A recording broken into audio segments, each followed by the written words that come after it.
and I'm going to open up a new tab, and we're going to go to Google Reader. So the nice thing about Google is that everything is google.com/ and in this case Reader. So what is Google Reader? Google Reader goes and visits your site and basically brings back new content. As new stuff is posted, it'll update the information. So for example, I have a subscription down here to Grant MacEwan College. If I was to go take a look at the, I believe it's the home page, study abroad, students add a splash of color, these are all pieces of information that are posted right now to our website. And you can see each of the different stories here.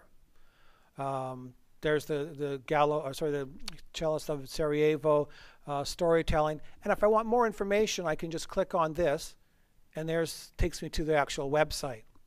So the nice thing about it is that I don't have to go through every time looking for to the website to look for new information. It gets posted here. Now what's really fun about this is I can say, all right, I'm going to mark all these as red, whether I'm just not interested in these anymore. So I mark these as all red. And it now says you have no unread items. What Reader does is every so often it will go out, check that website. If there's new content that's been added, it will bring it back, and this now will be black again with the number of new stories that I want to read. So as an experiment, I'm going to take CNN here, and the easiest way is I'm just going to copy the address here, and when I go into Google Reader, I'm going to say I want to add a subscription. It says, all right, what's the URL? We'll look after finding everything else that you need. So I'll go in here. So here's the top 10 items that just came through, and if I go looking through in here, I'll find a bunch of these stories in here somewhere. Whoops, back to Reader. So just for now, I'm going to mark these as all red.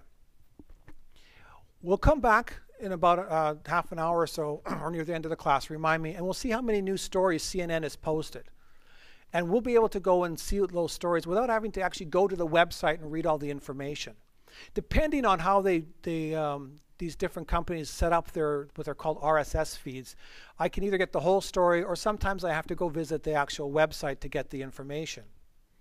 What's a site that people like to go look at?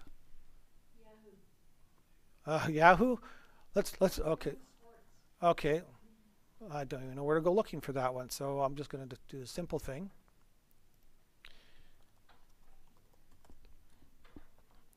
And Yahoo Sports, sports.yahoo.com. Let's see.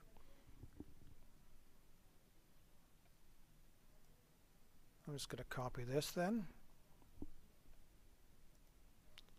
We'll add this subscription in. That's actually probably a good one if we can find something, because they will have all sorts of stuff maybe on the Olympics. So again, I can see all the different stuff. Here's the short program. There's a little blurb on that. Former pitcher Bibby dies. If I'm interested, I would click on that. But for right now, I'm just going to, again, just say mark all items as red.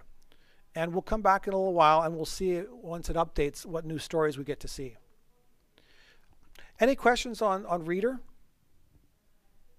Okay, so, sorry, go ahead. Do you not use iGoogle? We'll get to that later. Okay.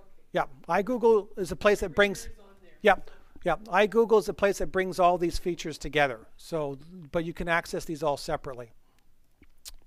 So with Google Reader, as I've shown here, nice advantage is you can hit a number of sites. Like I have probably about 60 sites that I read in the morning. But it's easy for me to skim through all the different news items and go, yeah, I'll read that. Yes, I want to read that. No, I don't want to read that. Mark them all as red. Then maybe around lunch hour, I'll go and take a look at the stuff again and see if anything new is showing up. So I'm not actually doing the hokey pokey jumping back and forth between, I'm here, I'm going to go visit the site. And then I'll come back and I'll go visit the site a little later. All the stuff shows up in here.